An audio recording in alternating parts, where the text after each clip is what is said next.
In a location near Ford's massive engine plant in Dagenham, Essex, east of London, lie some of the company's most valuable assets.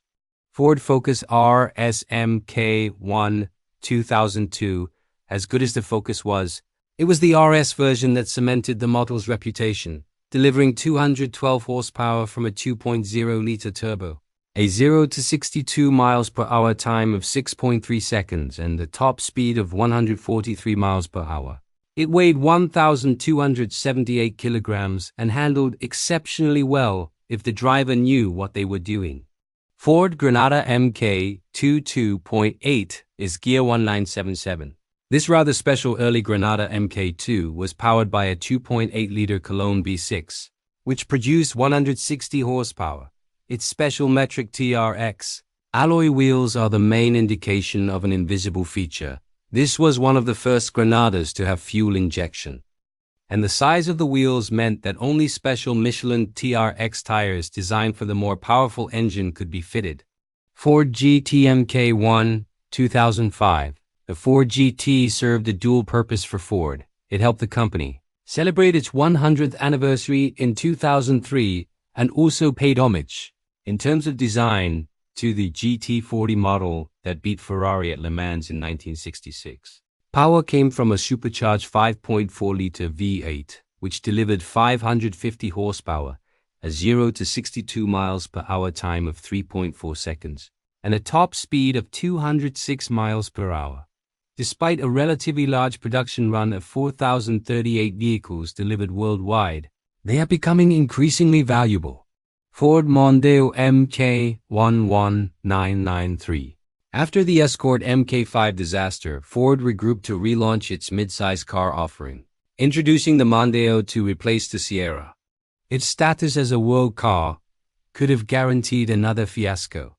Instead, it was a triumph, delivering composed, predictable yet engaging handling, even with a modestly powered engine. Our verdict at the time: the Mondeo is king. The best family car. Ford Mustang Mk1 Hardtop 1967. Until 2014, Ford would never officially sell you a Mustang in Europe. So what is this 1967 American import doing in a British collection? Well, this GT 390 edition spent its life until 2014 in the mild climate of California. It was then brought to England and restored to its original glory, with a dark green color to help it resemble the Mustang driven by Steve McQueen in the famous car chase in the 1968 film Bullitt. Ford Sierra Cosworth Sapphire 4x4 1990.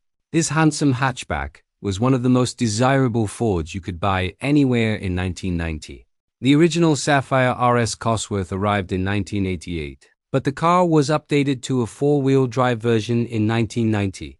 Power came from a 2.0-liter four-cylinder turbocharged engine with 220 horsepower, a 0 to 62 miles per hour time of 6.6 seconds, and a top speed of 146 miles per hour.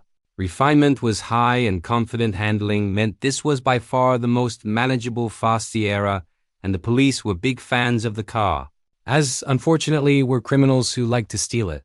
Lotus Cortina 1963. It is interesting that perhaps Ford's most famous fast model is also one of its oldest. Its 1.6-liter four-cylinder engine produced 105 horsepower, allowing it to reach 0 to 62 miles per hour in 10.1 seconds and a top speed of 108 miles per hour. But what really mattered was how it did it. Its smooth handling for the time was partly aided by its 905 kilograms curb weight. It also brought Lotus glamour to this dull world of family sedans, with a white and green paint job that set it apart forever from its smaller siblings. On the track, it took Jim Clark to victory in a series of races in 1964. Only 3,301 were ever made, and the survivors are becoming very valuable.